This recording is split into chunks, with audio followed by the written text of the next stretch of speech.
Dick Hannah Dealerships presents the Postgame Scoreboard Show on the Fan Sports Network. Dick Hannah, believe in nice. Lamar in the backfield, and he will get the handoff, cuts it out, trying to get an edge, gonna have to run hard, does, 10, first down, touchdown! Touchdown Ducks!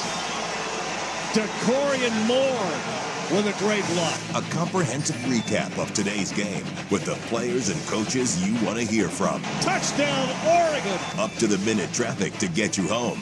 And our game day crew of Andy Johnson, Dusty Hara, and former Ducks star Anthony Newman joining the show. Oregon Ducks football on the Fan is brought to you by Coors Light, Dick Hannah Dealerships, Philbrook Law, Zoom Care, Bellagio's Pizza, Langdon Farms Golf Club, Wilsonville Toyota, Mountaintop Metal Roofing, Legends Casino Hotel, Mods PDX, and Laurelhurst Market Steakhouse and Butcher Shop. The Dick Hannah Dealerships Post-Game Scoreboard Show on 105.1, 1080, and the Odyssey app starts now. Here's your hosts, Joe Fisher and Jordan Schultz. Hey, welcome into the Dick Hannah Dealership Post-Game Scoreboard Show on the Fan Sports Network. Ryan Buckley in for Joe Fisher on this Ducks season opener, and a victorious one for the Ducks. Number 7 team in the land, 59-13 over the Montana State Bobcats. They played for the title in the FCS last year, but showed up today and didn't have it against Oregon. An opener that went about as you would expect, or at least how you would want it to. Everything was pretty clean. Everything was pretty mistake-free. Seems like for the most part you avoided most injury, and we're going to get into all of it. Going to connect with Anthony Newman and Dusty Hara, try to get with Dirt Johnson as well. But for now, Ryan Buckley and Jordan Schultz here with you. Schultzy, how are you, man? How'd you like that one? What's up, man? Happy Saturday to everybody. Happy week 1 of college football. I'm very excited as a Duck fan, and frankly, just coming off of last year's week 1, it was a little bit of a different feeling. Maybe not necessarily confidence that was built up in Duck fans' minds, but after this year's week 1, totally different, man. My outlook is just a 180 flip from last year at this time.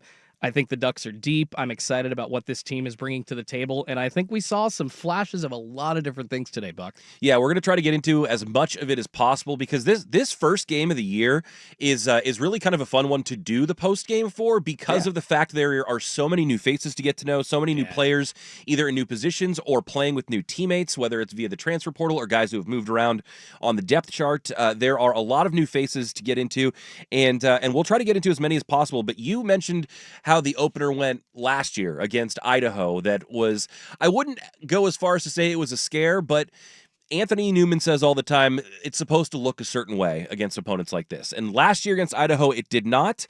This year against Montana State, it most certainly did. From the jump, they came out. Their offense was able to score on their first time drive. The defense is able to get a stop. They get a block on a punt. Right out of the gate, you have offense, defense, special teams all making plays. And that just continued throughout the afternoon. It was methodical. You saw new quarterback Dante Moore spread the ball around. We'll have a whole segment about Dante Moore specifically, but it's pretty clear there's not any controversy with what's going on under center, or at least behind center in the shotgun for the Oregon offense. Dante Moore looking great at the controls. He goes 18 of 23, I should say, 213 yards and 3 scores, finding 10 different receivers. And we'll get into those receivers as well too. But I'm kind of just going part by part down by position group through the game, Schultz, and almost every group had something that stood out and something that you have to be excited about. I mean, we mentioned the quarterbacks with Dante Moore. Yep. Novosad came in, looked fine, and then even Luke Moga comes in for a rush. He looks good. The running backs were really interesting to me, because one of the things we'll talk to Dirt and Dusty about is a lot was made about a couple of transfers on both sides of the ball. Dylan Thieneman, the new safety, and Mekhi Hughes, the new running back. And we didn't really get a lot of either of them today. And I know Thieneman was out there, and as a free safety and kind of the last line of defense, he wasn't needed a lot today, and they really weren't airing it out vertically very much. So I don't think we really saw truly what he could do, but kind of a surprise, at least if you were reading all the press clippings throughout the preseason. You know, Mekhi Hughes, the transfer from Tulane, was a preseason All-American, I believe, or at least a preseason All-Conference selection as a running back. We knew Noah Whittington would likely get the first carry as the veteran coming back, and he looked great early. His first carry, he popped for a big one. one. Absolutely. But then it wasn't Whittington. It was Jaden Lamar who came in. And then after Jaden Lamar, it was Jay Harris. And after Jay Harris, it was Jordan Davison. And then it was De'Aaron Hill. And then finally, we got Mekhi Hughes, who only gets one carry on the day. He did have a catch as well.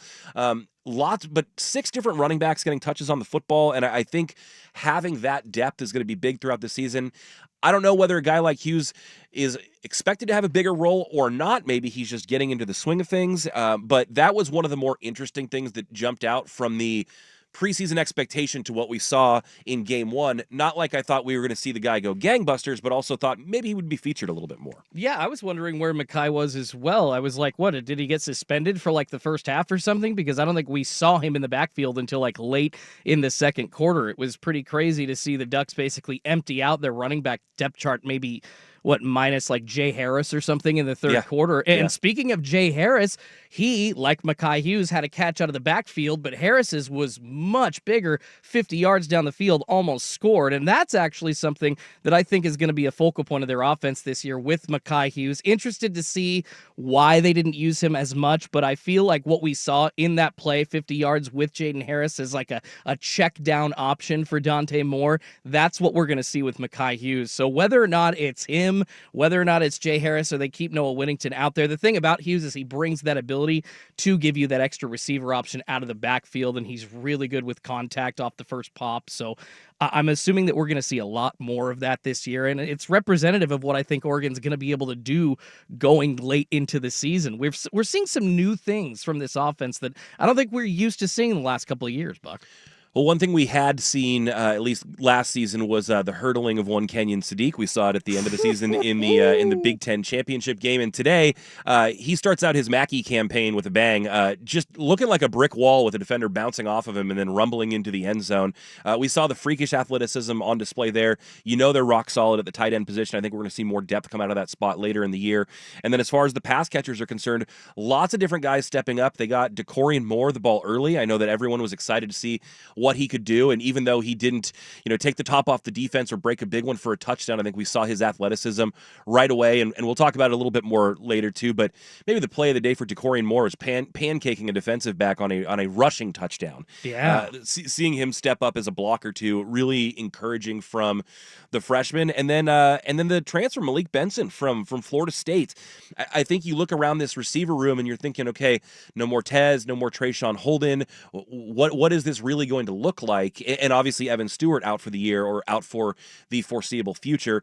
You knew you're getting DeCorian Moore, but he's unproven as a true freshman. And beyond that, you're getting Gary Bryant and Justice Lowe back, and that's about it. And so lots of questions about who would step up. And today, the leading receiver, 5 catches, 51 yards, and a touchdown late on a skinny post route, Malik Benson. He looked really good. Yeah, along with the running backs, the depth that we saw the same depth at wide receiver, and that's encouraging after the 3 top ball catchers for Oregon last year are gone. And obviously 2 are really gone, 1's injured. We don't know if we're going to see Evan Stewart back, but Gary Bryant Jr. basically the leader, in time spent in that wide receiver room. And you've got guys, not only the ones that you mentioned, like DeCorian Moore and Malik Benson, that people have been excited to watch, but even the lesser mentioned, like Justice Lowe, of course, you mentioned still coming back, but people, because the wide receiver room is so good now, forget about him. Even Kyler Casper had that big, a 40-yard long ball catch from Austin Novosad later in the second half. Jay Harris had that big catch as well. Jeremiah McClellan, who had, I believe it was 2 punt blocks or 2 punt tips on special teams. He got a couple catches. Initially, they didn't give him credit for the second one, but I do believe that he got both of those. So I do believe so too. A huge game for him there. And then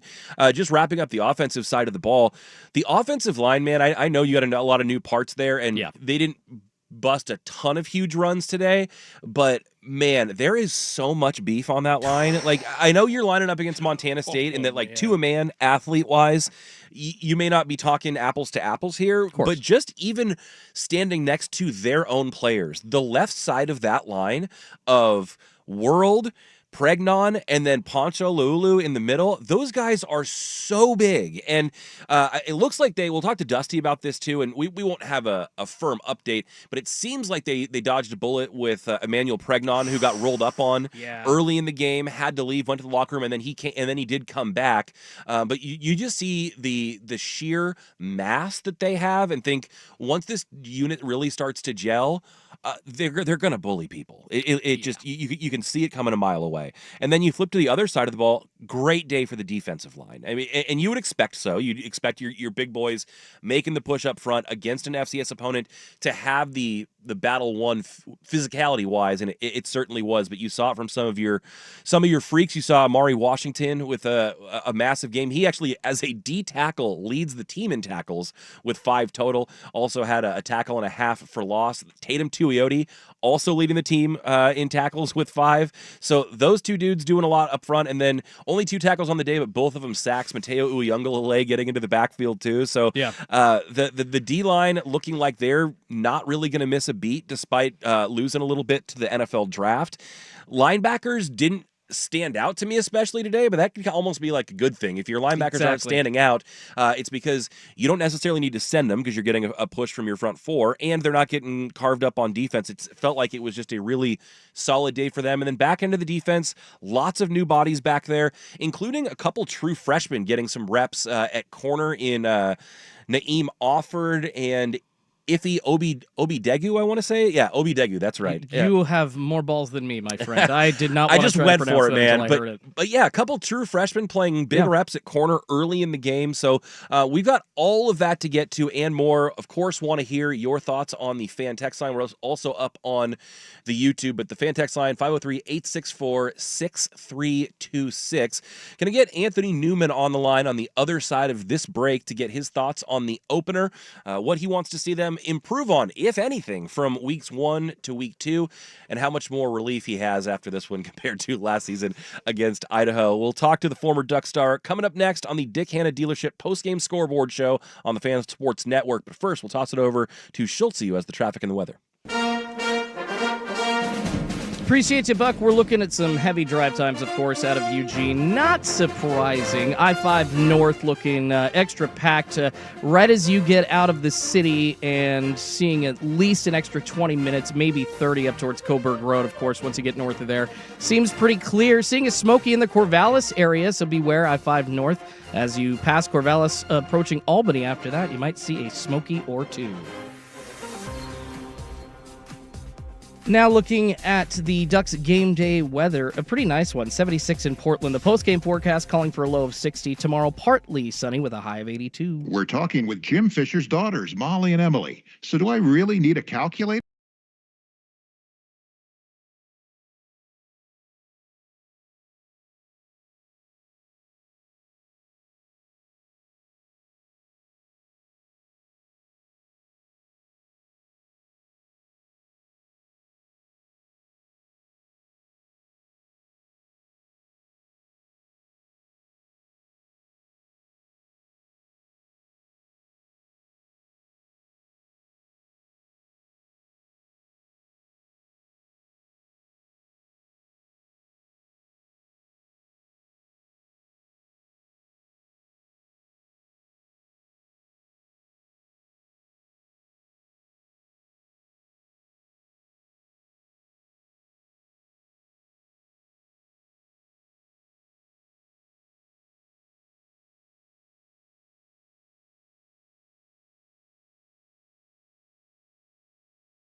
7 Oregon Ducks, 59 the Montana State Bobcats, 13, and even that score not necessarily indicative of how the game went. That last score coming from Montana State in the last 2 minutes. It all counts, but a dominant blowout from the Ducks, just the way you would want it to sound, look, feel. And now we get to talk to a guy who was there on the pregame, knows Autzen Stadium well, a Ducks legend and former NFL star as well. Anthony Newman joins the show. Anthony, how are you? Good. How are you? Well, we're doing good. I was talking with Schultze about this right when we started the show. Game 1 last year, the conversations were a little bit different. And you always talk about that when you play an opponent like this, who is not on the same level as you from a personnel standpoint, it should look and it should feel a certain way. And from where I sat as a fan, it certainly seemed that it looked and felt the way it was supposed to for an opponent like this in your opener. How did you see it? Well, I felt the same way. I mean, no disrespect to Montana State, and go back to last year. Idaho came in here, and next thing you know, it was a ball game, and we're like, okay, wait, what's going on here? We have all these 5-star players on our football team, and they got 2 stars, 3 stars, maybe 1 3-star. What's going on? Yeah. Today, different story. Today, Oregon did what they're supposed to do. They're not. Montana State is not in the same conversation as Oregon. Right. Not even close. And you saw that today. That's what you saw today. The guys were executing, offense and defense. I mean, this was a team victory. Everybody played well, even special teams. Mm-hmm. The kickers, the punters. So it was a good game to watch. It's a great way to start off the season. There's a lot to work on. You still got to get better because you're going to play better opponent. And, yes, it's Montana State. Oregon should do that. But they should do it regardless. I don't give a rat's who you're playing. Mm-hmm. That's how it should look. So it doesn't change. By playing a different opponent, no, I don't care. Okay, if I'm going to block this guy, I'm going to pancake him, whoever that is. Mm-hmm. I'm going to create these scenes where the running backs can run. So, and this is weird. I thought it was a typo. Oregon's offense, talk about balance. They ran for 253, and they passed for 253. I'm pulling up the side by side right now, and that's what I'm reading too. Yeah, that's exactly right. Wait, talk about balance. How do you defend that? That's incredible. I didn't realize that. Oh, yeah, the defensive coordinator going, okay, well, they pass more. No, they run more. No, it's even. So what do we do? So that was crazy. So, Anthony, a big question for Ducks fans coming into the season was the quarterback position. The Ducks have been extremely fortunate to have their last 2 signal callers be a couple of Heisman finalists in Bo Nix and Dylan Gabriel. Obviously, really tough shoes to fill. Dante Moore has played big-time college ball before, but it's been a couple years because of his transfer and his sitting behind Dylan Gabriel. And there was even some smoke in the off-season about whether there was a quarterback battle, whether there was a controversy, whether Austin Novosad had a shot in being the starter. And no disrespect to him whatsoever, but the assumption was that it was going to be Dante Moore. Today, it certainly was Dante Moore, and he looked as poised and collected. And again, we can say it as many times as we want. We know who the opponent was, but considering the situation and what they were doing, I thought you saw about as much as you could have wanted out of Dante Moore. How would you evaluate his Ducks starting debut? Well, he looked great. He led that football team. He is the captain of this ship. I hear from receivers that he throws a great ball. It's a catchable ball. Some quarterbacks drop back and they feel like they got to just throw it, really hard, and the ball's hard, it's spinning hard, and it hits your hands and spins off.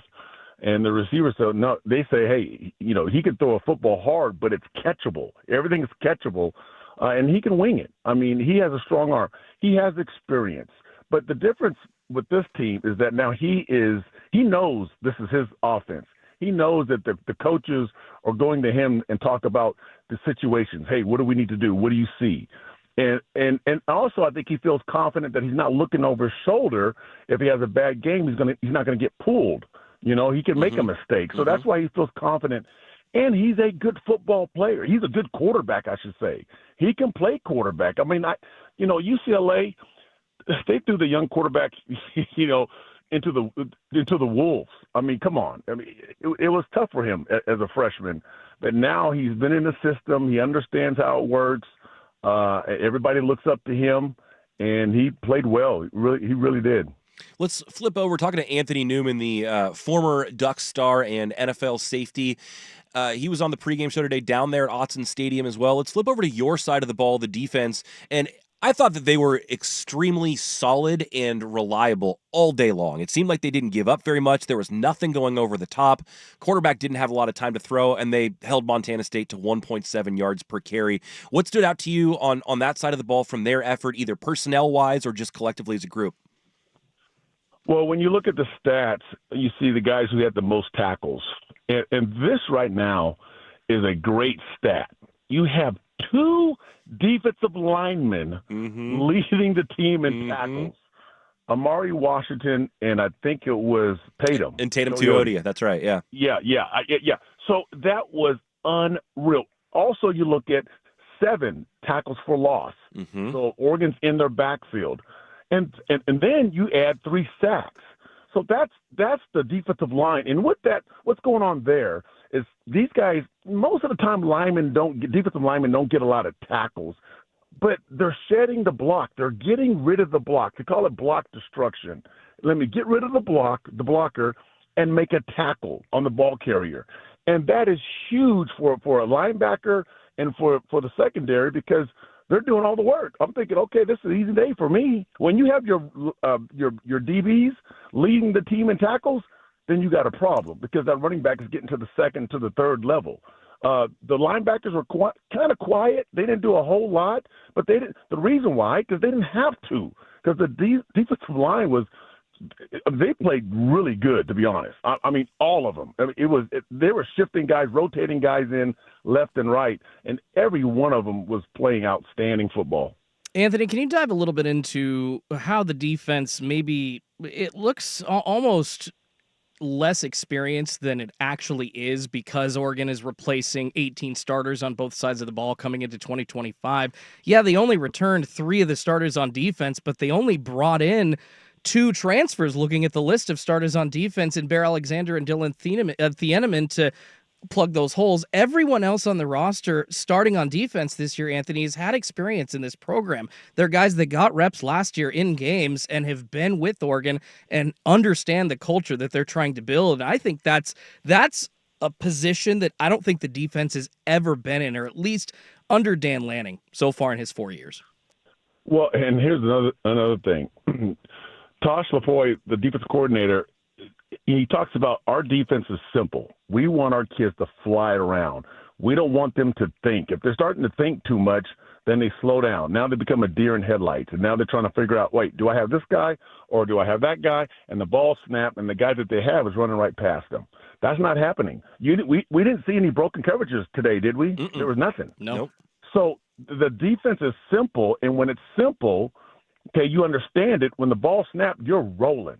And you're seeing what we call in high school, at our high school at West Lynn, RP. It's called relentless pursuit to the football. You're getting everybody to the football, all 11. One guy can't fake 11 guys out. And that has nothing to do with scheme, nothing. It's just effort, relentless. Get to the ball carrier. And if you cause a fumble, okay, you're there to pick it up. It's not a missed opportunity.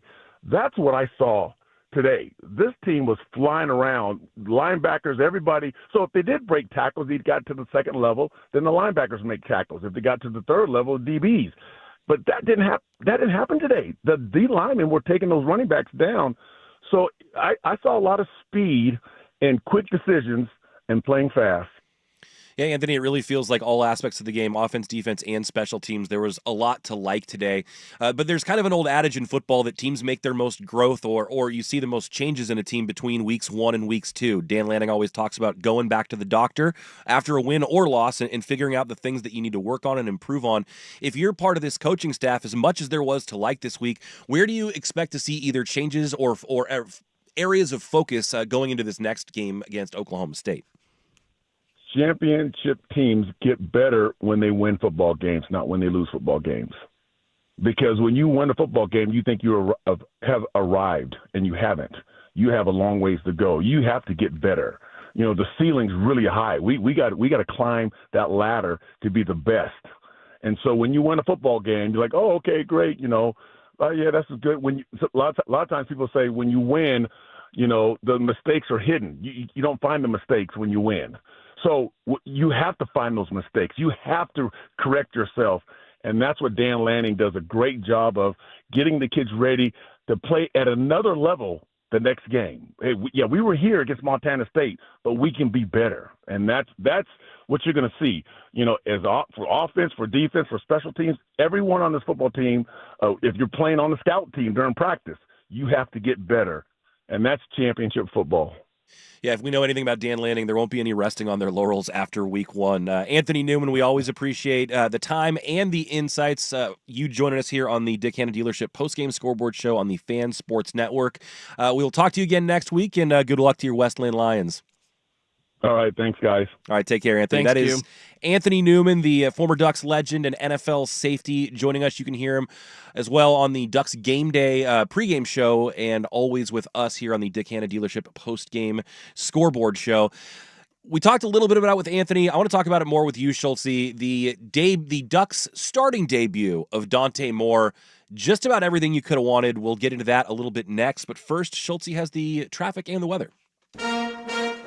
Appreciate you, Buck. Let's take a look at the drive on I-5 northbound specifically. Coming out of Eugene, it's very packed, of course, not only on the freeway, but trying to get out of Autzen Stadium. Yeah, one road in and one road out. Yeah, who thought that we were going to have a major college football program? But that's what we got to deal with now in Eugene. So just pack your patience. It's probably going to take you anywhere from an extra 30 to 45 minutes to get out of town. Pretty clear once you get past the Coburg area on I-5 northbound. But beware once you get to Albany, a couple of Smokies. All right, 76 right now in Portland. Ducks postgame forecast calling for a low of 60. Tomorrow, partly sunny, a high of 82. 85 and sunny next weekend when the Ducks host Oklahoma State. Looking for an unforgettable escape? Discover Legends Casino Hotel.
Good snap. Rush comes. Ball was blocked. It was blocked. Picked up and returned to the 9-yard line. Dick Hanna Dealerships presents the Postgame Scoreboard Show on the Fan Sports Network, 105.1, 1080, and the Odyssey app.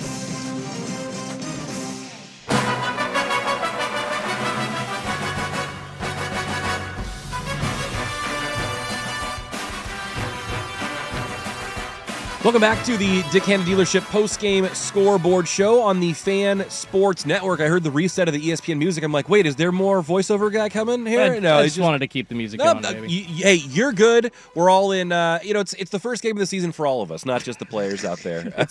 Oh, it's true. I was up at good old 5:45 this morning, something like that. Good Lord. And you know what? A quick aside on that, I'm usually up around the same time with my kiddos, and usually we're watching either Peppa Pig or some sort of Sesame Street variation or spinoff. But do you force them to watch Lee Corso's farewell this morning? I did. Good for you. I mean, they weren't watching. I just said the things that you want to watch this morning are not available because as we pay tribute to Coach Corso. I enjoyed watching that. I especially thought if you didn't have the chance to see it and you can go back on social media, I know it's posted, they did a really great video essay to open up the last segment of the show about the headgear.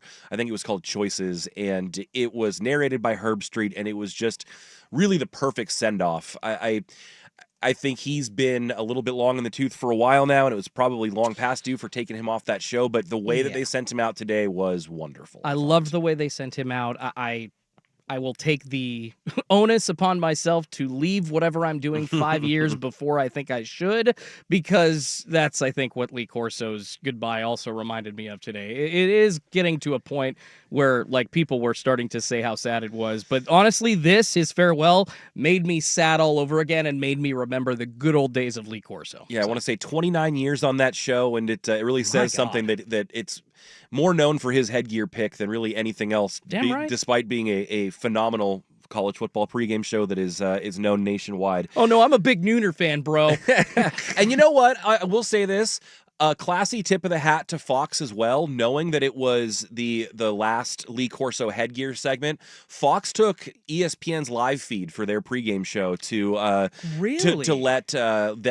let everyone see what Corso was doing. Bro, just gave me goosebumps. They put down the swords, and because now Chris the Bear Felica works on that Fox show, and he worked for a long time with Coach Corso, of course, on game day, and so they said, nope, this is bigger than our battle between networks. We're gonna toss it over to them for the final headgear pick. That's great, man. They know that they wouldn't be doing the big nooner if it weren't for Lee Corso and ESPN. It's like if we decided to let like Mike Francesa and the Mad Dog from WFAN, the original duo hosting a sports radio show in America based out of New York. It's like a tribute to them. They would not be doing this on Fox and ESPN without the likes of Herb Street, without the likes of Corso. So very, very sad, but a fitting send-off, and thank goodness for the send-off as well.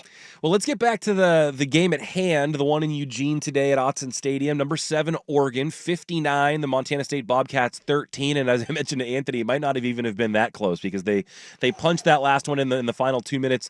A stellar effort from all three phases, offense, defense, special teams. We mentioned the 2 blocked punts that were absolute game changers. Great defense, great offense. And really the thing that I think most Duck fans had I shouldn't say the biggest question mark about, but if there's going to be a straw that stirs the drink to eventually national championship, it's going to have to be good at the quarterback position. The curiosity around him, I think, was bigger than any other spot on the team. We have not seen Dante Moore really in full in 2 years since he was last playing at UCLA. We saw him sparingly last year, only played in the four games to preserve his red shirt. But Dante Moore is a guy that was highly touted as a recruit who people have said all the positive things about since he's been in the Oregon program, sitting a year behind Dylan Gabriel and waiting his turn for this moment, for this opportunity.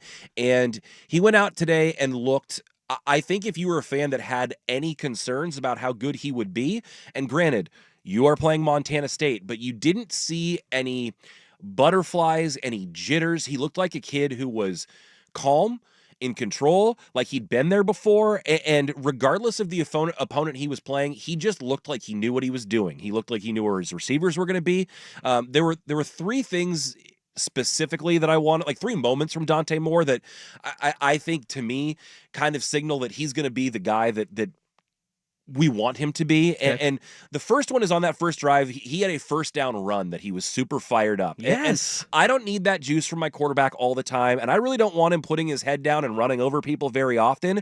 But early in the game, it seemed like he brought the juice for the offense. He said, hey, like, let's go. Let's do this. He was fired up. Like there was something, it was more than just businesslike. There was an extra energy and oomph and leadership to that I really loved to see early on. That was thing one from him. Thing two was the 2-minute drill to end the first half. They got the ball back after a field goal from Montana State. They had 67 yards to go and 1:06 on the clock, and or 1:03 on the clock. And in 60 seconds, they went 67 yards, and he throws a touchdown pass with 3 seconds to go on the clock. It was just a masterful 2-minute drill. There were even some incompletions in there, some that could have been caught, but that's I think the best way against maybe kind of a crappy opponent, and I'm not trying to throw shade, but an opponent that's not at your level, to kind of test yourself is with something like a 2-minute drill, and he passed that test. And so I know it's not a Big Ten opponent. I know it's not deep in November in a fourth quarter of a 1-score game, but early on, it was great that he got a 2-minute drill opportunity, and he aced it. I love that. And then the third thing, which I think shows whether it's maturity on his part or continuity with him and the coaching staff, or maybe both. Early in that second half, he came out, and the broadcast did a great job of this. Jake Butt on the call for the Big Ten Network, but they circled that Dante Moore saw some blitz pressure coming from his left side, and he saw it coming on kind of like a hard count or a different paced cadence, and then he checked out of it, and that was when he hit Jay Harris on that long gain down the middle. But he read where the pressure was coming from, and he knew where the hole was going to be in the defense, and he didn't try to make some superhero play. He just found the space, and it ended up being like a 50-yard gain. And I think having a quarterback, especially in Will Stein's system, Gabriel and Nix were great at this. Taking what the defense gives you isn't a cop-out. It is how the game is supposed to be played. And Dante saw what he was supposed to see today, and then he pivoted away from pressure when he saw it. And so, again, you could say the opponent won't teach you anything about this guy because it's not the competition you're going to be playing against. For what you had to work with today, those 3 things taught me a lot about Dante Moore that I liked. Man, Dante Moore is just, I think the confidence that we saw coming from the quarterback position today, it answered that curiosity that Duck fans had going into tonight's game, or today's game, whatever. It was just such a different feel than a Dylan Gabriel or a Bo Nix coming into their first game as an Oregon Duck. Bo Nix, of course, facing off against Georgia in a freaking mollywhopper. And then last year, Dylan Gabriel coming in, they scored 24 points, beat him, I think, 24-14 against Idaho. And everybody was not necessarily scared, but left on the edge of their seats wondering, where is that stalwart offense that we're used to seeing here at Oregon? And thankfully, the composure that Dante Moore brought to the table, it's just something that I don't think we've seen from a first-year quarterback since Marcus freaking Mariota. I looked today. You talk about the juice that he brought. You talk about the composure. It looked like Marcus Mariota running around the field, just as far as his head goes, just as far as where he knows guys need to be and fixing those things and how to coach them on the field. It just seemed like a very similar feel to me. You know what? People are going to call us crazy for talking like this. I do want to point out, we're not saying Dante Moore is Marcus Mariota. That is not what's happening here. But I would even say in the couple times that he scampered, the way that he glides, where it doesn't look like he's running hard, but he's still running fast, and the way his body moves and the way he carries himself, there's just a body language similarity to Mariota. It's weird. I saw the same thing you saw, Schultz, where I'm like, it's not like we're like, oh, this is that Heisman run all over again. He's not the same quarterback. He's not the same guy. But just physically watching him move around, I got some Mariota tingles. Well, honestly, he could be the same guy, possibly better, because I don't know if you saw Kenyon Barner in the last day or two compare his arm to Aaron Rodgers-esque talent. And I'm going to play this clip that I've got for you, Buck, from the end of last season. Tez Johnson saying what Dante Moore was going to be for Oregon come 2025. Dante Moore? He'll be a Heisman finalist next year. Really? 100%. Next year? Next year. Why? It's something you ain't seen yet. That boy can throw a ball like no other. I've never seen nothing like it. Like, he's so ready. Really? He's so ready to play. And you can just tell. Like, we can put the twos in at practice, and they go out there and look just like the ones. I mean, so not only does he have a freaking hose for an arm, he can lay it out. And you know what? Screw you, people that say check down Charlies are bad, because Dante got a 50-yard completion out of that dump off to Jay Harris. That's a smart quarterback, but that brain, that composure, that has been developed, Buck, in the two camps that Dante's been able to spend. And it's funny that Tez mentions, like, with the twos last year, he basically made them look like the ones. Once again, that goes back to the opportunity that Dylan Gabriel or Bo Nix did not have. And on top of the talent level that Dante Moore has, remember, he was the number 2 recruit behind Arch Manning in that class, man. Yeah. Oregon's got something special, and I'm willing to say I saw it today. Yeah, and the thing is, there'll be tougher tests as this season goes on that'll really prove it to you one way or the other. So anyone saying that we're getting over our skis, maybe, and we'll see. But for the test that the teacher put on the table on the desk today, he passed with flying colors. He aced it. And so I think that we can love what we saw. Like you, I saw just a guy that, more than flashing speed or arm talent or fitting the ball in tight windows, he just looked like someone who's in control. It looked like a good leader, looked like a guy who's going to be able to distribute the ball, who understands what his job is, what the job of a certain play is, what you're trying to accomplish, what you're trying to get out of the defense. He looked the part today. And I think for an opener against an FCS opponent, that's all you can ask for, is that did he look the part? And I think first test, check the box. I think we liked it. Well, Dusty Hara was on the sideline today with the Toyota sideline mic, and he is awaiting our phone call now. So on the other side of this break, we will connect with Dusty about some of the sights and sounds that he got on the sideline at Autzen Stadium today. But first, we'll kick it back over to Schultze, who has the traffic and the weather. All right, appreciate that, Buck. Still pretty heavy getting out of Eugene. I-5 northbound, trying to get back to I-5. It looks pretty packed. There are police all over town, of course, directing you, and it doesn't loosen up until you get north of Coburg. And beware, of course, fans coming to Corvallis as well for a Beavers game with a 7:30 kickoff, so some of that traffic going up I-5 northbound could be people trying to get there as well. A smoky right as you pass Albany. 76 degrees in Portland. The Ducks postgame forecast calling for a low of 60. Tomorrow, partly sunny with a high of 82. Dick Hanna Dealerships presents the Postgame Scoreboard Show on the Fan Sports Network. Dick Hanna, believe in nice. 2nd and 7 from the 20. Snap. And a quick throw out. This is going to be Sadiq with a catch. Bounces off a tackle and will score! Get out of my way. Time for the second half. Oregon Ducks football on the Fan is brought to you by Coors Light, Dick Hanna Dealerships, Philbrook Law, Zoom Care, Bellagio's Pizza, Langdon Farms Golf Club, Wilsonville Toyota, Mountaintop Metal Roofing, Legends Casino Hotel, Mods PDX, and Laurelhurst Market Steakhouse and Butcher Shop. The Dick Hanna Dealerships post-game scoreboard show on the Fan Sports Network, 105.1, 1080, and the Odyssey app. Drives on. Here's your hosts, Joe Fisher and Jordan Schultz. Welcome back to the Dick Hanna Dealership post-game scoreboard show on the Fan Sports Networks. Joe Fisher out this week. He'll be back next week. Ryan Buckley filling in along with Schultze. The Ducks winners today, 59-13. They take care of business in the season opener at Autzen Stadium. Oregon, number 7 in the land, and they're going to have a chance to move up already because we'll do some scores and some scoreboard watching a little bit later in the show. But more than one team ahead of the number 7 Oregon Ducks lost. We'll see if they jump them both or more. But we're trying to get Dusty Hara on the horn now, and don't have him just yet. But just to reset here, we loved everything we saw today from the Ducks. We talked a little bit about how last year's opener against Idaho wasn't the way that you would want an opener to look against that stature of an opponent, and it's not to throw shade at the opponents that are on the schedule, but you want an opener to look a certain way, especially when there is a discrepancy in the personnel. Oregon's roster loaded with dudes. Montana State, really good football players, talented team, played for a title on the FCS level last year, but they shouldn't be able to compete with you physically. And today they didn't. And now we've got Dusty Hara on the line. And Dusty has always got a unique perspective on this because when you're on the sideline, the sights and sounds are a little bit different than what you see on TV. So Dusty, I'd like to open with you with this one. What stood out to you from your perspective today, standing on those sidelines? What was Oregon's game all about today, and what was your biggest takeaway from being down there?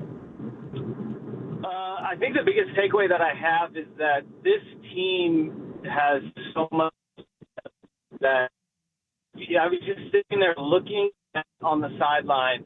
So many guys are huddled around the offensive and the defensive coordinator, waiting for their unit to be called or their name to be called for the rotations to go in. And it was amazing how many guys. It's usually like 4 or 5 guys that are there. I mean, today it was like 15. And Coach Lanning has said this time and time again, that a number of above-the-line guys, right, like the guys that are playable, and how many of them that they felt that they had heading into this season. And those are the guys that are the ones that can play.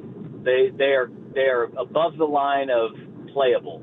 And the rotations that we saw, not when the game got out of hand, early, but at the very beginning of the game. Receivers, 7 offensive linemen in the first quarter. You know, it was running backs, a new running back every series, and we're switching out running backs every series. The secondary, we saw new machinations of guys in the back end of the defense that's being retooled. And it wasn't like hey, we need to figure out what we're going to do.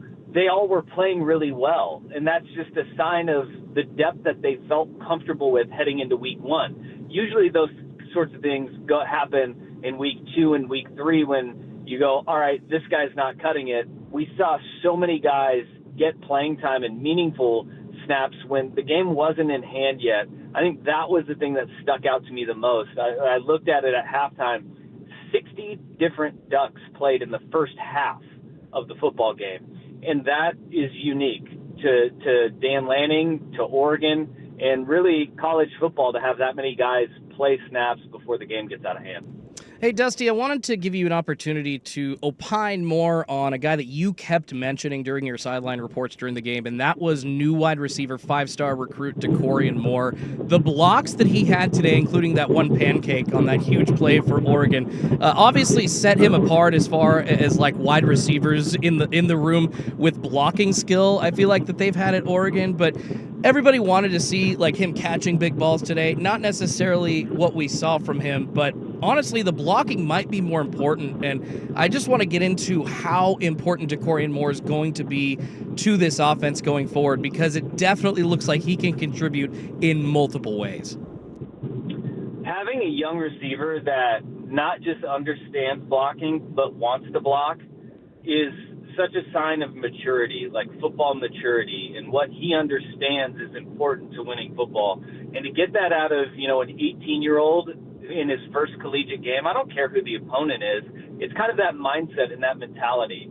And he has he's got that dog in him. And I was really impressed with the receiving corps as a whole, with how they were able to block on the perimeter, because so often you have, the diva-ness of, I just want to catch balls and score touchdowns. And 5-star guys have that all the time. He started off the game on the very first play, that Noah Whittington run that he popped down the sideline. That Dante Moore held the block for 3.5 seconds, and the play was going to the left and Dante was on the right.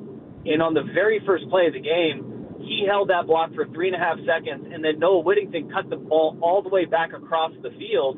And the angle that Moore took was the proper one when the ball's going to the left. You want to get inside leverage on that defensive back, and he did it for a really long time. That, to me, was play one. I went, whoa, that's different. Then he pops Gary Bryant and flatbacks a guy in the end zone. He did on the second touchdown, the Kenyon Sadiq touchdown, he did like a Superman block where he's just getting in the way, and you're so close to getting a clipping call. And if you touch him with your hands on his back, that's a clip. But if you kind of spread your arms out and you Superman in front of him, then all of a sudden you're just getting in the way. That's not a clip. You're just getting in the way of him. He has that kind of knack for it, and that is a guy, one, really well coached in high school, but two, he gets it and he understands it. That is going to be the separator for him, because he isn't Jeremiah Smith, who's 6'3". He's 6 foot and 195 pounds. He's got a good frame on him that's going to get bigger as he plays more in college football. But to have that mentality is so important for a young receiver. An interesting note on him, I heard the television broadcast note that Will Stein has compared him to Garrett Wilson, who was drafted 10th overall by the Jets. That he's not that giant Jeremiah Smith type, but he's the dude who does all the things the right way and who helps your team in so many ways. Dusty, the other big debut today, and it wasn't his Ducks debut because we've seen him play before in backup duty, but his debut as a starting quarterback for Dante Moore. I know that there was lots of speculation about him throughout the offseason. Would he be able to fill the shoes of Dylan Gabriel and Bo Nix? But additionally, there was even some smoke in the offseason about whether Dante Moore had won the job, whether Austin Novosad was pushing him. I know that no one's ever going to tell us anything official, but it seems pretty clear that Dante Moore is the guy. What do you make of his debut? What did you like that you saw? Yeah, Dante Moore is an absolute dude. He is, and he took that job. And for anybody that will say that it really wasn't a competition and it was Dante Moore's, there was a competition between Austin Novosad and Dante Moore, but the command that Dante Moore had today, it was pretty impressive. Everything that we saw at UCLA that was the criticism of Dante Moore, whether it was slow processing or robotic-like in the pocket, that disappeared over the last 18 months since he's been at Oregon. And I think that what you saw, that was the most impressive thing to me. And I heard you guys talking earlier about, the criticisms of check down Charlies or whatever. No, I agree with you guys. Like, you take what the defense gives you, because if you have a team, and Montana State did a lot of what Idaho did, which was capping with two high safeties deep, saying, you guys aren't going to get the deep ball on us. We're going to force you to put a drive together and make short throws and make us pay that way. And Dante Moore did a phenomenal job of that. And if you don't make a team pay doing that, you continue to shoot yourself in the foot with deep balls, well, guess what? You never force the defense to adjust. And that's exactly what Dylan Gabriel did last year. It's what Bo Nix did to teams as well. Every time there was that criticism of, they don't never push the ball down the field. Well, they're forcing defenses to adjust the way that they're defending them. And Dante Moore did a great job of just taking what they gave him. But the thing that impressed me the most about him, and I heard you talk about, the Jay Harris play, and that was like, it was such a smart play because he did identify pressure coming, but he knew exactly where he was going to go. And that means the mastery of the offense, right? When he saw blitz coming, he knew what routes he had on the outside. So he said, I know where my safety valve is. I'm going to wait for him to clear. And he stood in there and he delivered the strike. So the processing pre-snap and post-snap, I think one play that was a really high level and high IQ play that you won't see very often, and you didn't see from him before, was it was a dropped pass, but the one to Kenyon Sadiq in the red zone, yes, yeah. I believe it was in the second quarter, where he put that ball on a line, and there were two defenders, and if he doesn't have that zip on it, then those two defenders absolutely crush Kenyon Sadiq, or they intercept the ball. He put it on a line. It went right through his receiver's hands. It was a perfectly placed ball, but it's changing the speeds, right? It's like a pitcher in baseball. You got to know when to throw the fastball and when the changeup needs to happen. And he went from being a thrower into a pitcher, right, where he is now knowing when to change speeds. He's changing arm slots. The whole conversation in the offseason that he was just a shadow of Dylan Gabriel, you saw that today. You saw that he actually was taking in what Dylan Gabriel was doing, because he wasn't throwing with those arm slots before. The criticism was that he was too robotic. And you saw him throw sidearm, 3/4, over the top, and that's the key to Dylan Gabriel's game. I mean, Dylan Gabriel is a 5'9", 5'10" quarterback that is now playing in the National Football League. You have to be above everybody else on the mental side, and you saw that, year where that was a redshirt year, Dante Moore took that to heart. He learned a lot from Dylan Gabriel, and it showed today. Hey, Dusty, we were expecting to see a little bit more of Mekhi Hughes at the running back position today. Thankfully, we saw a lot of the depth that Oregon has. You just mentioned a guy like Jay Harris. There's Jade Lamar. I mean, we saw everybody getting in on the action, even Jordan Davison, who fans have been texting in saying they need to put him at running back 1 now. But Mekhi Hughes was the transfer from Tulane, expected to be the guy getting most of the touches. Why was he not in until late in the first half today? Because that running back room is really good, and it's really deep. Okay. And you may And this isn't like a knock on Mekhi Hughes. We know what Mekhi Hughes can do. We absolutely know what Mekhi Hughes can do because he did it at Tulane last year. He returns this year as the nation's leading returning rusher. But the fact is that Noah Whittington, Jordan Davison, De'Aaron Hill, Jaden Lamar, there's some dudes in that backfield, and two of them are true freshmen. De'Aaron Hill and Jordan Davison, I know that Coach Samples has called them thunder and lightning at different times during training camp, but those two true freshmen are special, and that is kind of going to be what we see, I think, throughout the course of the years. We're going to see a deep rotation, and there will be games where Mekhi Hughes is the bell cow, but we see this more and more in the National Football League, right, where you have multiple backs, and we're seeing it in college football where if you want to maintain your shelf life as you get out of college into the National Football League, then fewer carries actually helps you. And how many times have we seen like a Wisconsin running back, Monty Ball or Ron Dane, go and it's like that guy had, 300 carries and he was a workhorse. Well, they get to the NFL and they don't have the shelf life because you take so many hits while you're in college. If you have a running back room that's deep, keep those guys fresh because it's in their best interest to keep fresh too. But Mekhi Hughes, I don't think it's anything he's doing wrong.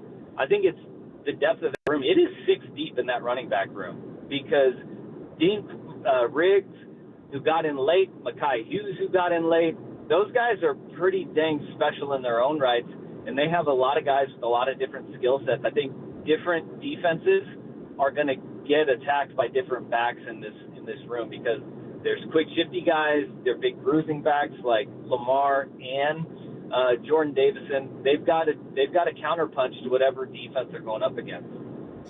Dusty, get you out of here on this one. I know that Dan Lanning always talks about going to the doctor after win or loss, and obviously there's a lot to like about this one, but we know how much growth football teams can make between week 1 and week 2. What do you think they're going to see when they go to the doctor that maybe they don't like, or what are going to be, in your estimate, areas of focus or emphasis this coming week as they get ready for Oklahoma State? Yeah, it is really hard when you have a game like that. Everybody is on cloud 9 because there really wasn't a hole today. You had good returns in the return game. You had 2 blocked punts, so special teams. You could check. You didn't even punt yourself. You could check the box on special teams. Offensively, you went 9 for 9 in the red zone. On critical downs, they went 9 of 12 on 3rd and 4th down combined, including 2 for 2 on 4th down. So you can check the box on efficiency. Dante Moore looked good. The receiver room looked really good. The running back room and offensive line played 8 guys in their, with the starters. So they showed a little bit of depth. The defense, I mean, they were lights out, and you saw kind of how fast they are. I think if there's one thing that you're going to say you can go to the doctor on, it is, all right, what does the intermediate and deep passing game look like, and what can you work on, and were there shots to be had? I don't know if there really were, but that's something that you go to work on the offensive side of the ball. And on the defensive side, I mean, the crossing routes, because Taco Dowler, he's special, man. He's fun to watch, and he has a knack, that not every receiver has, to avoid contact and get across the middle fast. And I think if there's one thing that you can sit there and say, it's how do you defend the crossing route? Because there was a lot of chasing Taco Dowler today, and how can the Ducks get to a point where they're in front of, not behind any of the crossing routes? But if that's what you're looking at your weaknesses, I think it was a pretty good day. I thought tackling was really good by the first 2 deep. So that's like an early season thing that you'd like to clean up as well. And then the starters committed 2 penalties. Yeah. I think that you're not sitting there saying, how many times have we seen in these blowouts, penalties are a problem, tackling was still a problem, but they overpowered them. Those 2 things weren't, and you didn't turn the ball over. So it was pretty clean. Yeah, I did have in my notes, no more Taco Dowler. That was the no more taco. That's the only thing that that stood out as man, that was the only thorn in the side today. But Dusty, I actually want to get you out. I told you I'd get you out of here on that question. Get you out of here on this. I believe we're in the 2nd season of the Program podcast. Tell me what's going on with that. Yeah, the program, we're back. Cole Linehan, former defensive lineman, and myself. We got 3 episodes a week now. Instead of just one long one, we do a recap of week 1. We have our interview. Our recap is on Mondays. Wednesdays, we have our interview with a current or former player. I think this week is a good week that we will release the Dante Moore interview. Excellent. That we did. And then on Friday, we do a preview of the opponent. So we got 3 episodes. Get it wherever you get your podcasts. We have a lot of fun doing it and getting Cole's insight from, his days playing at Oregon are a lot of fun as well. So we're going to have a lot of interesting interviews. We'll have Nick Reed coming up at some point this year as well. And then Matt Evenson, former kicker, get the kicker side of things where it'll get contentious because the kickers always used to go golfing during doubles, and they would bring their clubs to the cafeteria while everybody else had to go to a second practice. So we'll have a lot of fun over the course of this year. So get it wherever you get your podcast. Oh, I have one thing for you too. Yes. The Will Stein on Garrett Wilson. Yeah. Did he mention that he coached Garrett Wilson in high school? Yes, yeah, that in Texas, yeah. So I thought that was going to be too far to explain the degrees of separation, but yeah, go for it. Yeah, no, there was a coaches clinic right when Will Stein got to Oregon, and a bunch of high school coaches, and Will Stein sat everybody down, and he's like, I used to be a high school coach, just like you guys. He goes, we'll watch some cut-ups of our team at Lake Travis, where he was the offensive coordinator. And he's like, we'll get some practice tape. First thing was the practice was at an indoor facility. I was like, that's different. That's Texas. And then I'm watching this, I'm going, who are these guys? And he's like, so Hudson Card is our quarterback. At that time, he just transferred from Texas to Purdue. He's like, our quarterback was Hudson Card. He goes, that receiver there is Garrett Wilson. And I was like, no, you were not a high school coach like all of us. Like, this is a completely different world that you were living on. Yeah, it's like getting a Ferrari when you turn 16. Yeah, exactly. It was my Sweet 16 from MTV, where you're like, this is not normal Sweet 16, buddy. No. But he has a special connection with Garrett Wilson, and he would know him better than anybody else. So that's a really good comp by Will Stein on Degorian Moore. Well, we appreciate your time with us here. You can always hear Dusty on the sidelines with the Toyota Sideline Mic and on the program podcast. Thanks for checking in with us, Dusty. We'll talk to you next week. All right. Great job, guys. It's awesome listening to you. Absolutely. It's always good after a win. 59-13 the final. The number 7 Ducks take down Montana State.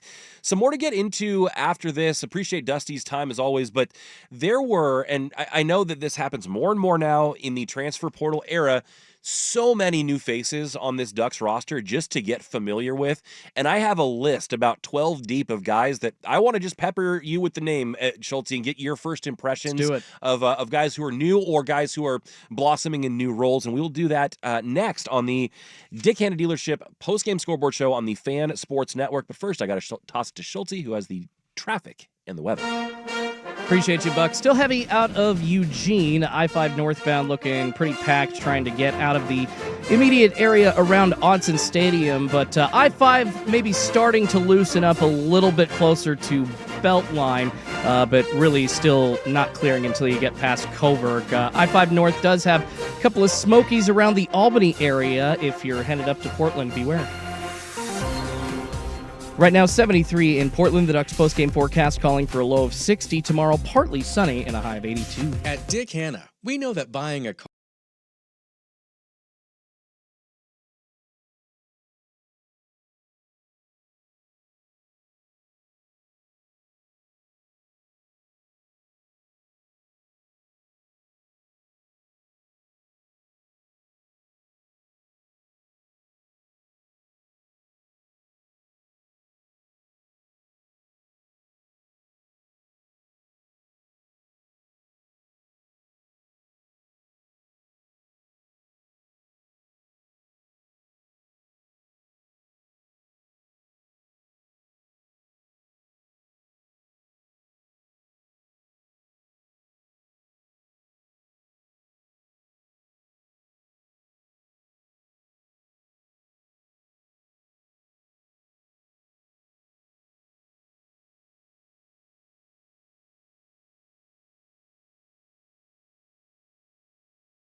Jordan Davison, freshman, 6 feet, 236 pounds.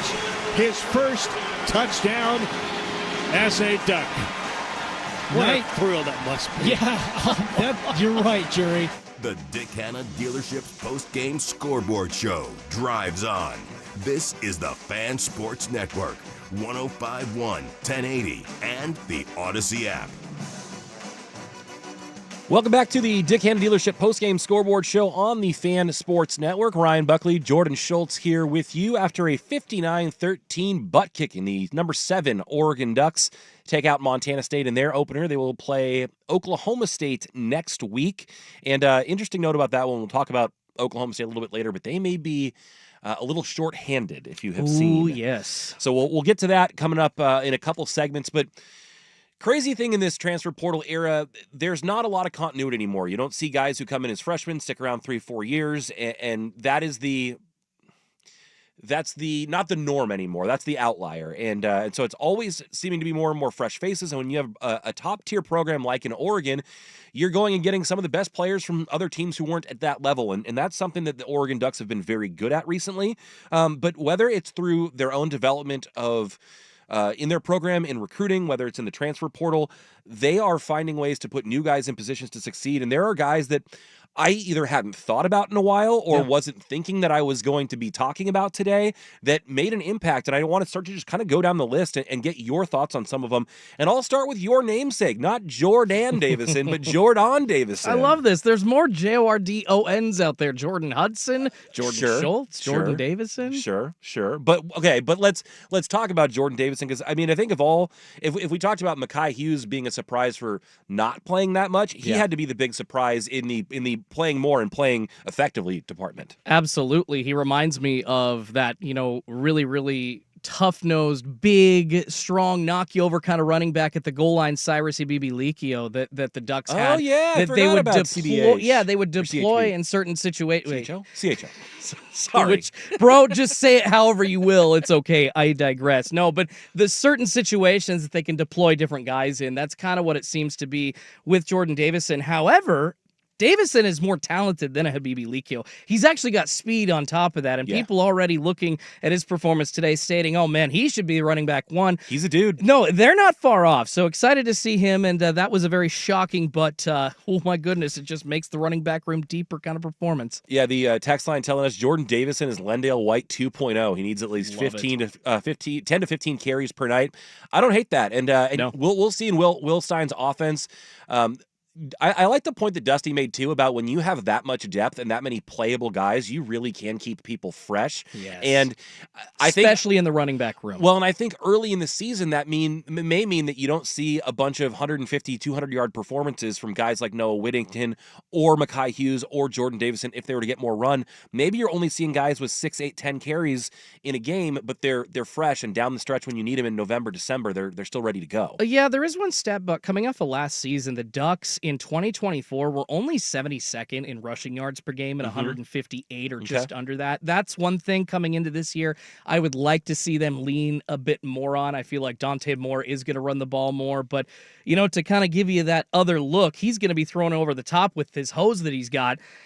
Lean on what Oregon has done so well for the last 10 to 15 years. And hopefully with this, this is the biggest cast of characters at one position I remember ever being in the running back room for Oregon. So hopefully they can get back to what we know Oregon has. Yeah, Oregon's often been 2 and maybe 3 deep in that running back room, but it feels like you could be 4, 5, 6 deep in this one. 6? So. Yeah, it is legitimately 6. And then the guys they're going to be running behind, I know that we're plenty familiar with their names because Isaiah World, for example, was the number 1 O-lineman in the transfer portal coming in from Nevada. But the 2 guys on that left side of the line are new faces, Emmanuel Pregnon and, of course, Isaiah World. And those dudes, I don't know about you, I know that they're lining up against an FCS team, but even standing next to their own running backs, quarterbacks, receivers, those guys are giants. Yeah, today was a preview, I think, that Oregon has not only the best offensive line, but specifically the best blind side of the offensive line in college football. But, of course,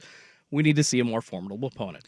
And then in the secondary, I mentioned this early in the show, but the fact that we saw both Naeem Offord and Ife Obidegu get some, like both true freshmen getting reps in the first half. Dusty mentioned it wasn't just that 60 guys played. 60 guys played in the first half.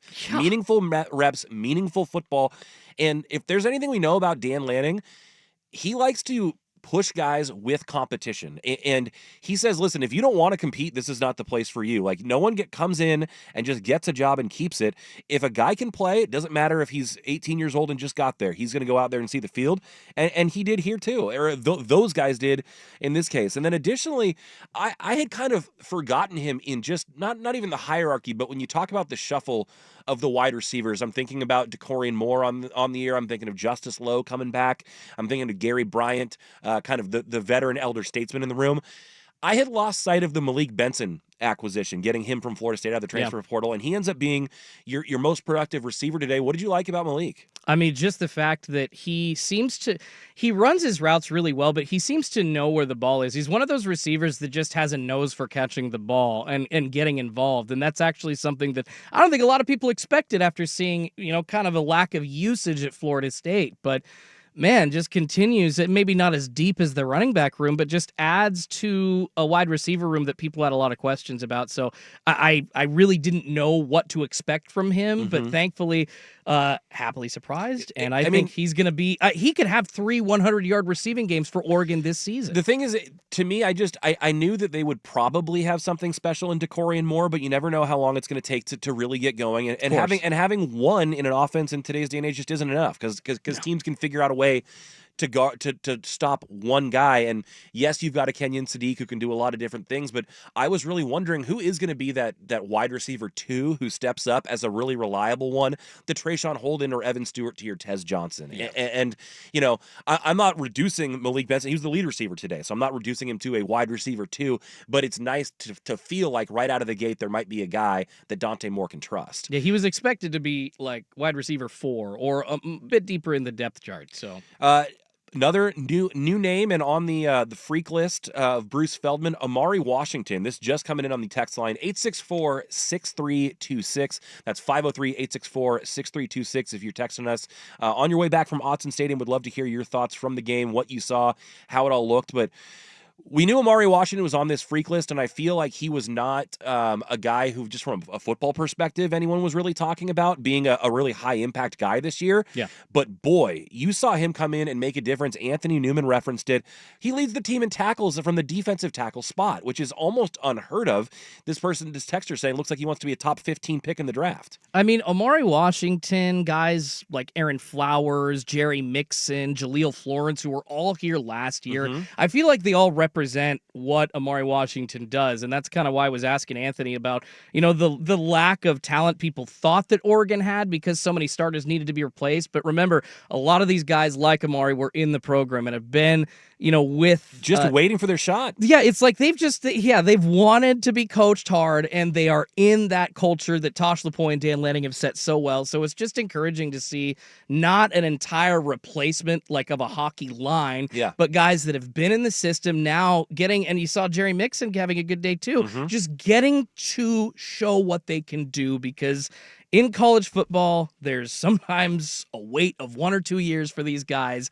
But instead of transferring out, they stuck with it. They love the culture here, and Oregon is getting to experience those spoils now. And obviously, I don't when I bring up a player like this, it's not because I think that he is that person, but the combination of size and like first step quickness out of him today was remarkable. It reminded me of a Warren Sapp type skill set, where you just say like a guy that big doesn't seem like he should be able to move that fast. Like a Haloti Ngata. When he was recruited for Oregon, he ran like he was a 300 plus, almost 400-pound guy, and he ran a 5-something 40.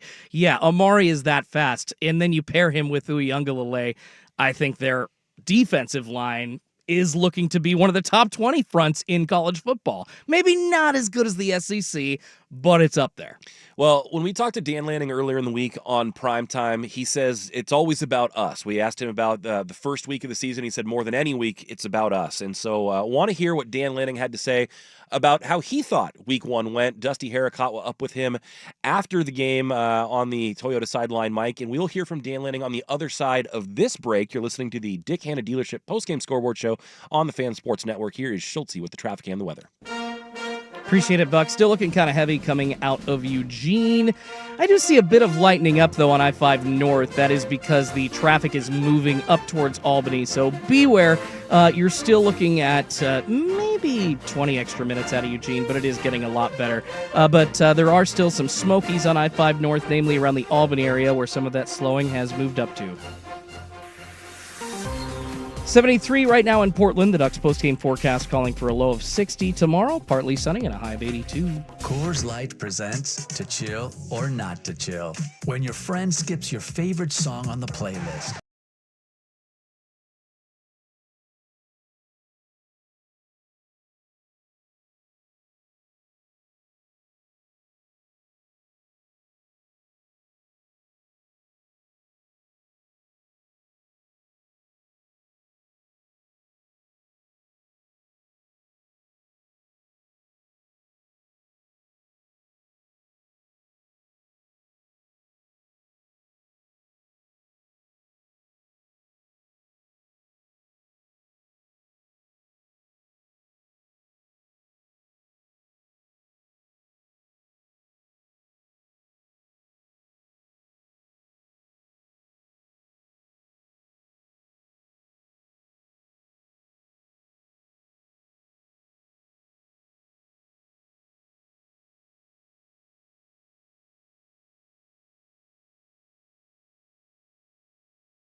Bryant Jr. Touchdown, Ducks. Dick Hanna Dealerships presents the Postgame Scoreboard Show on the Fan Sports Network. 1051 1080, and the Odyssey app. Welcome back to the Dick Hanna Dealership Postgame Scoreboard Show on the Fan Sports Network. Ryan Buckley, Jordan Schultz along with you after the Ducks, the number 7 team in the country, open up a 59-point can of whoop-ass on the Montana State Bobcats. 59-13 is your final, and we'll get to it coming up in just a couple of segments here. We will take a look around the top 25, but your number 7 Oregon Ducks may already be on the way up in the old polls. Oh, yes. So some upsets of brewing in college football today, but we talk a little bit about how Dan Lanning always says the team goes to the doctor. They get their checkup, they find out what ails them, and they try to improve them before their next time out. And this game, not a lot that you'd love to correct, but Dusty still caught up with Dan Lanning after the game to discuss what he thought of Week 1. Coach Lanning, 1-0 again. We're having this conversation, 1-0, but this one feels a little bit different with the way the score went and the way the game was executed. Yeah, I mean, I thought our guys really prepped really hard in fall camp, and you saw the results today of guys executing at a high level. There's still a lot that we can clean up, but overall, proud of the performance. You've talked a lot about above-the-line talent here at the University of Oregon, and 60 different guys played in that first half, and it wasn't just special teams taking up a lot of that, a lot of rotation. Is that by design and something that we're going to be accustomed to seeing? I certainly hope so, right? And we'll go back and look at the film, and if guys are playing, again, above the line, then they'll get an opportunity to do that again in the future. It's something we want to make sure that we can take advantage of when we say strength in numbers. A lot of growth from Dante Moore from when he showed up on campus here to what we saw today in his first start as a quarterback at Oregon, from quick and decisive arm slots, throwing different speeds. Where have you seen the most growth out of him? Yeah, I just think there's a level of maturity to this guy. We have a meeting last week, and he was extremely impressive in that meeting when going through the details of why he's going to check what, when, where his eyes are starting off pre-snap. He's just a mature player, and it's fun to see him get to go out and execute today. Guys on the outside, 10 receivers catch a ball for the Ducks today, but the perimeter blocking really kind of stood out and kind of owning that aspect of it. Where have you seen this wide receiver room kind of develop over fall camp and through the spring? Yeah, I think you said it there. Perimeter blocking, and we still spotted some things wrong on the perimeter that we got to get better at, but I wanted to see guys finish through the echo of the whistle, and we saw some of that today. DeCorian Moore is a true freshman. You know, he's a young buck, but going out there on that perimeter blocking, he's flat backing guys in the end zone. What stands out to you about the maturity of a young receiver who's bought into kind of every aspect of that position? Yeah, I mean, he's got a really bright future ahead of him. Really proud of the player that he is, proud of how much effort he gave today. Defensive backfield, saw the big rotation in that. Are we going to see a variety of skill sets kind of match up base week to week, or is it going to start to narrow and sort itself out? Time will tell. We'll see. Special teams, a lot of starters playing on the special teams. As head coach, that's got to feel great to have a bunch of your starters buying in and committing to that. We saw a couple of block punts, big returns.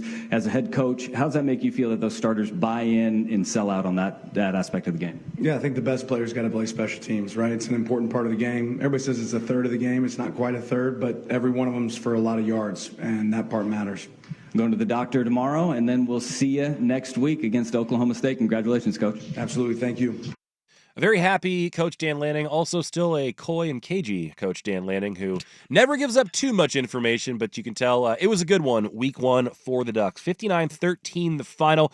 Coming up next, we'll get to the player of the game. We still also need to kick it around the top 25. We'll give out a couple game balls as well, and I had a couple musings from the day, including Taco Dowler, the Duck losing its head, and the stripe out. We'll try to get to that as we wrap up the Dick Hanna Dealership Postgame Scoreboard show on the Fan Sports Networks. Here's Schultz with the traffic and weather. Thank you, Buck. Still looking at some cars trying to make their way out of the Eugene area, but I-5 northbound, once you get out of the immediate Autzen Stadium area and beyond, looks to be a lot better than before. Seems to be a pretty quick clearing out of traffic. Just beware once you get north of Coburg. You are tapping your brakes again, and still some smokies hanging out around Albany, I-5 north. Right now, 73 in Portland. The Ducks postgame forecast calls for a low of 60 tomorrow. Partly sunny, a high of 82. 85 and sunny next weekend when the Ducks host Oklahoma State. It's the Great Notion Brewing Pre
This is the Dick Hanna Post-Game Scoreboard Show on the Fan Sports Network, 105.1, 1080, and the Odyssey app.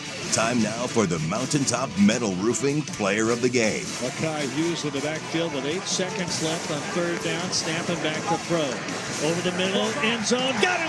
Touchdown!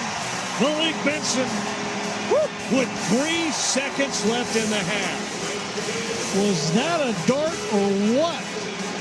Right on the money. Zip right to Malik Benson in the back of the end zone. Do it once. Do it right. Mountaintop Metal Roofing. Welcome back to the Dick Hanna Dealership Postgame Scoreboard Show on the Fan Sports Networks. Yeah, your player of the game, although there were many candidates today. Too many to choose from. Too many to choose from. I think the one that was certainly facing the biggest question marks was Dante Moore, and he's the one who gets the call today because, well, he wasn't perfect, but 18 of 23, 213 yards, 3 touchdowns.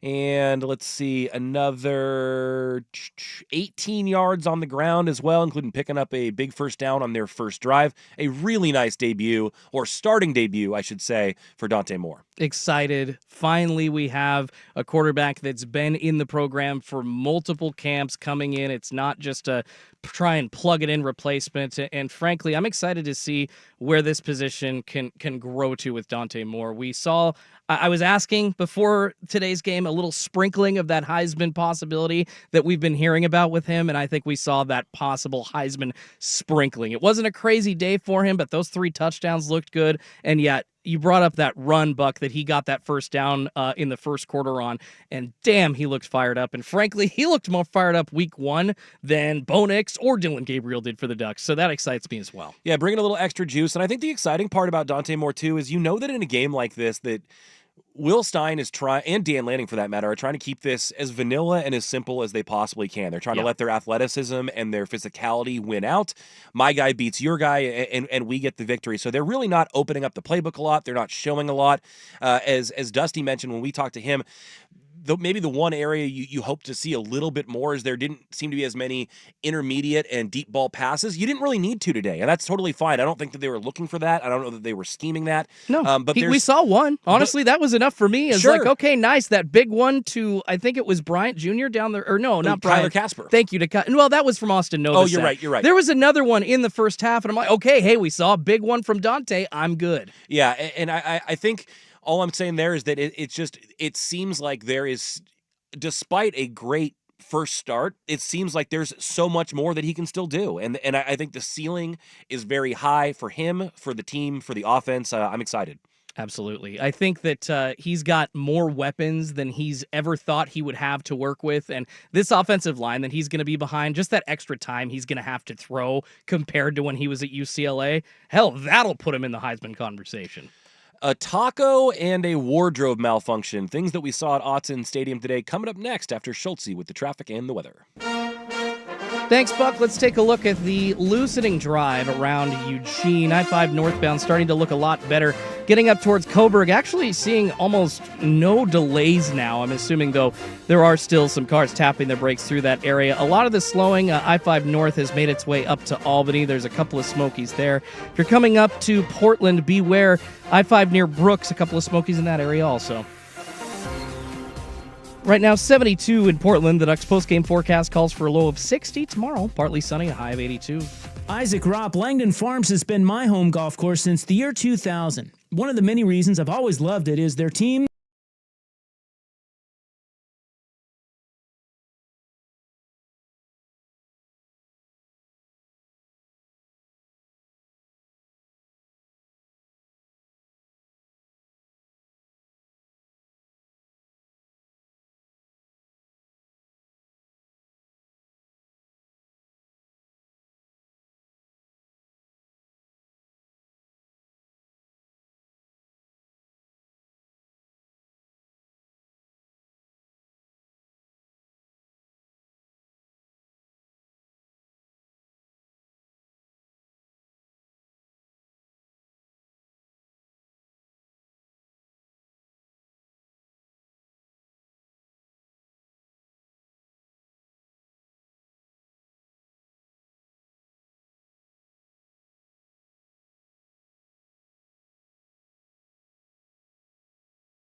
Well, we'll try to keep this tight because we got to run, but there was a couple of really big marquee games today in college football. Welcome back to the Dick Hanna Dealership Postgame Scoreboard Show on the Fan Sports Network. Ryan Buckley, Jordan Schultz here with you. Hi there. And a good text that kind of brings us into a look around the top 25 today. This one says, in an unbiased world, Ohio State and Texas both sucked. Clemson and LSU are probably overrated. Notre Dame and Miami are probably overrated. It's hard. Is it hard to see Georgia and Oregon not in the Natty? And I listen, I think it's too early on to be too presumptive about the rest of the top 10, but let's take a look around what's happening today. You had number 1 Texas go into Ohio State, and Arch Manning did not look the part. No. Say what you want, whether it's jitters. I thought that early on they kind of had the kid gloves on him as far as not letting him really cut it loose. But then he missed some really big passes where he threw them low, he threw them behind guys, he came in too hot. Wasn't very good today. I bet he's still fine, but Texas didn't look like a world beater. Ohio State looked like they were capable of beating Texas, but they didn't set anything on fire either. I'm watching the first half of LSU Clemson in here. Both teams look good. We know their personnel is great, but neither one is coming out guns a-blazing either. Notre Dame and Miami both are probably really good teams. Notre Dame played for the national title last year, but they're bringing in a new quarterback. Miami always seems to struggle to really get over the hump, and they still got to get through Clemson in the ACC. And so you look around, and Oregon, at least after, and now this is where they're definitely moving up. Alabama lost today. Number 7, Alabama went into Tallahassee and Florida State, where they're opening a new stadium. Oh, my God. And they lost. And I just read a stat that Andrew Nemec retweeted that Kalen DeBoer, in his first 14 games as the head coach of the Crimson Tide, has now lost to as many unranked opponents as Nick Saban did in his 17-year Alabama career. Oh, it's not easy to be the guy after the guy. I like Kalen DeBoer a lot, and I was kind of stunned by this outcome today. They were a 14-point favorite, and they lost outright. I don't know if they're not getting the same dudes in there. I don't know if the culture has changed, and it may just be that one game into the season is way too quick to judge, but they didn't look the same last season. I thought it might be new coming in this season. Doesn't look the same there either. So Texas loses, the number 1 team in the land. I don't know that Oregon will hop them after beating an FCS team, but You'll see. They'll definitely be hopping Alabama. We know that for sure. And then the Clemson-LSU game, LSU is number 9. Clemson is number 4. Clemson is up 7-3 at the 10-3 at the half of that one. So kind of a squirrely little college football weekend so far. Expectations not really being met by some of the biggest names and teams. Yeah, Richard on the YouTube chat, appreciate you checking in with us here on the Fan Sports Network. Richard says that there's no Heisman-looking quarterbacks around the rest of the country. Not yet. And I think he's kind of making the point that Dante Moore, the okay to good day that he had, that sprinkling of the Heisman Trophy hope that I thought that he would actually show, sounds like he showed a hell of a lot more today than any other quarterback. And Klubnik and Nussmeier both, you're talking about that LSU-Clemson game, they've both had some pretty mediocre days so far. A lot of check down short throws and not a lot of opportunities for any quarterbacks to air it out today. All right, we will wrap it up next here on The Fan. A taco, a duck head, and Oklahoma State coming in next week. Here's Schultze with the traffic and the weather. Appreciate you, Buck. We're looking at an actually pretty clear drive now. Getting out of Eugene on I-5 northbound. If you are still hanging around that area, it's going to take you a lot less time than it did following kickoff to get out to I-5 north. There are still some slow drivers around the Albany area heading up I-5 north, and then a bit headed towards Salem as well. Beware a couple of Smokies I-5 north once you get to the Salem area. Right now, 72 in Portland. The Ducks postgame forecast calling for a low of 60 tomorrow. Partly sunny, a high of 82. 85 and sunny next weekend when the Ducks host Oklahoma State. Whether you're looking for urgent or primary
backfield, and he will get the handoff, cuts it out, trying to get an edge. Going to have to run hard, does. 10, first down, touchdown.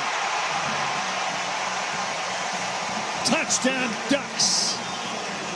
Decorian Moore with a great block. Dealerships presents the Postgame Scoreboard Show on the Fan Sports Network, 105.1, 1080, and the Odyssey app. All in all, a very good day to be an Oregon Duck. 59-13, the Oregon Ducks win over Montana State in their opener. They'll get Oklahoma State next week at 12:30. And an interesting note on that one, but in Oklahoma State's opening game, their quarterback, who has a great name, Hoss Haney, Hauss. I love that name. Hoss Haney broke his foot, so it appears that... Damn it, Hoss! So it appears that Hoss needs to repair his hoof, and you'll be getting a backup out of the Oklahoma State Cowboys this coming weekend. Thank God. That's a program that has slipped a little bit over the years, and I think when Oregon probably scheduled them, they looked like a more formidable opponent. But well, they're supposed to be really good with Ollie Gordon last year at the running back position. They had a pretty decent offense supposedly and did not so much apparently. So there are two things that didn't go great for the Ducks today, though. It started with the Duck himself. If you've not seen it yet on social media, I missed this. When the Big Ten Network opened their broadcast, they had one of those cameramen who was like runs with the camera down at his side, kind of a low level shot. Oh no. And the Oregon Duck is running out of the tunnel, and he's got some briefcase. He's about to do some sort of bit. You know, he's always doing bits. And it looked like he maybe tripped over his briefcase or hit his knee or something. And he went splat, and he fell on his face, and the duck head came flying off. And then, even though it was right next to him, and I thought that he was going to put it back on and continue, I think first mascot rule is if once the identity is blown, you just go and hide, because he sprints back up the tunnel headless. I watched this 2 years ago in person when Coach Prime and the Colorado Buffaloes came to town, and once again, it was the Duck with a prop. I think they were trying to beat on it was either a piñata, or there was something that he had in his hands, and he spilled or dropped it, and it knocked his head off or weighed his head down, and same thing, literally bolted back running into the tunnel. It looks dumb, and I get it, that's what you're supposed to do, but it looks dumb. Well, and if the nation took anything away from today's game, that's probably it, because on the top headlines on ESPN, it doesn't say Dante Moore dazzles in Ducks starting debut. No, the headline is Ducks mascot trips, loses head in costume mishap. That is the Oregon headline on ESPN.com. Maybe that's a good thing. Because if it could have gone the other way, where Oregon had another crappy game to start the season. But no, if we're talking about the ancillary crap that went wrong for the mascot, that means everything went right on the field for Oregon. Now, the only other problem the Ducks really had on the day was a problem with the Taco, and that would be Taco Dowler, who had 12 catches for 107 yards. He looked like a little like a Brandon Stokely type out there. This little pesky, gritty slot receiver running crossing routes all day. And I'm like, hold on a second. We can't get carved up by a guy named Taco, who is the littlest dude on the team. And he's a white guy, too. A white dude named Taco. And I'm like, this can't, and obviously I'm like, there's no way, I don't think his parents named him Taco. So how did this go? So I looked this up now, and by the way, his twin brother plays safety on defense there too. Is his name Quesadilla? Close. He goes by Caden. That's his actual birth name. But as the story goes, when Caden and Taco, whose real name is McLean, it's McLean, McLean, said that his dad asked them one morning what they wanted for breakfast. And instead of responding with what they wanted for breakfast, McLean said, "My name's Taco." And Caden, the brother, said, "My name's Burrito." So the dad started calling them Taco and Burrito.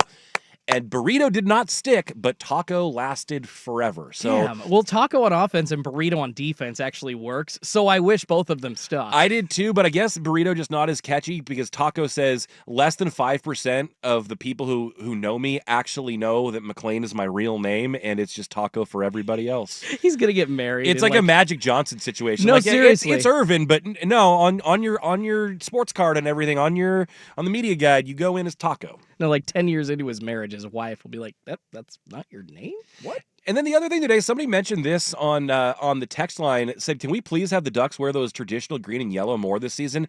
That won't happen because they change their unis every single game, or at least change the combination. Yeah. But I loved the yellow, green, yellow. Damn right. And the other thing, I will wear this, hand up. I was skeptical of the stripe out idea of Watson Stadium. I think it can be a little gimmicky when you're like, you wear yellow, but you wear green, but you wear yellow. And also, I feel like Ducks fans aren't necessarily always on board with the everyone wear the same color thing anyway. So I thought it was going to be a tough agenda to push. Watson looked great today striped out. I don't know if you were able to see it, but I thought that went really well. It looked really cool. The jerseys were tight. The stadium looked great. Really just a perfect opener aesthetically too. Yeah, I'm the Duck fan that doesn't subscribe. If you're telling me to wear black or yellow, I'm sorry. I'm going to give you the middle finger, and I'm going to wear my green stuff. That's Kelly green or any kind of green.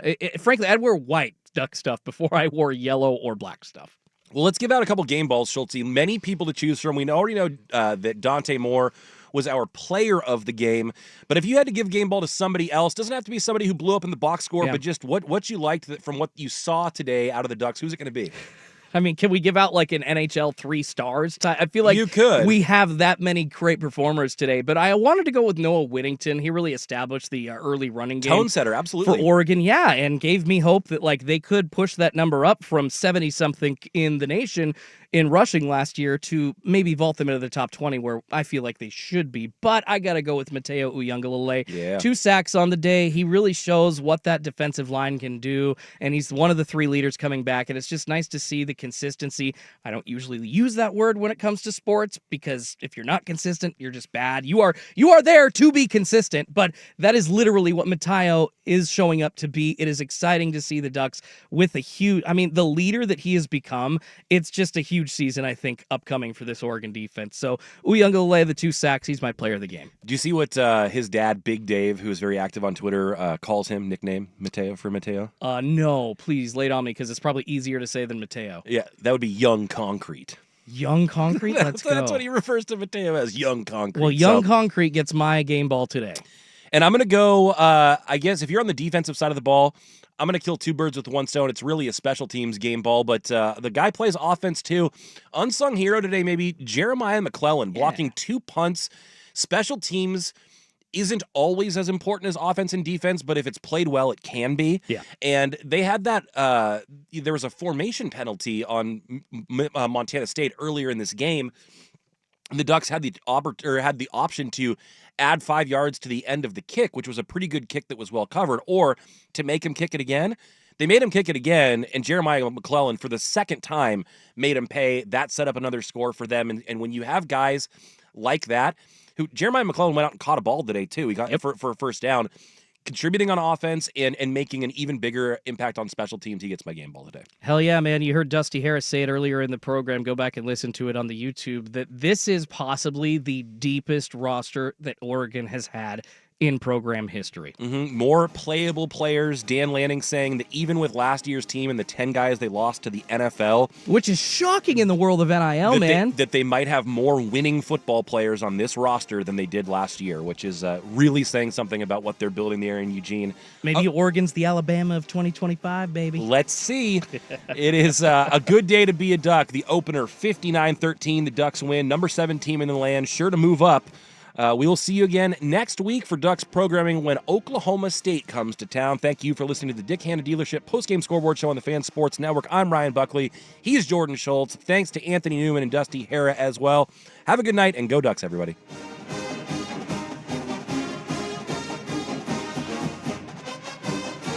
This has been the Dick Hanna Postgame Scoreboard Show on the Fan Sports Network.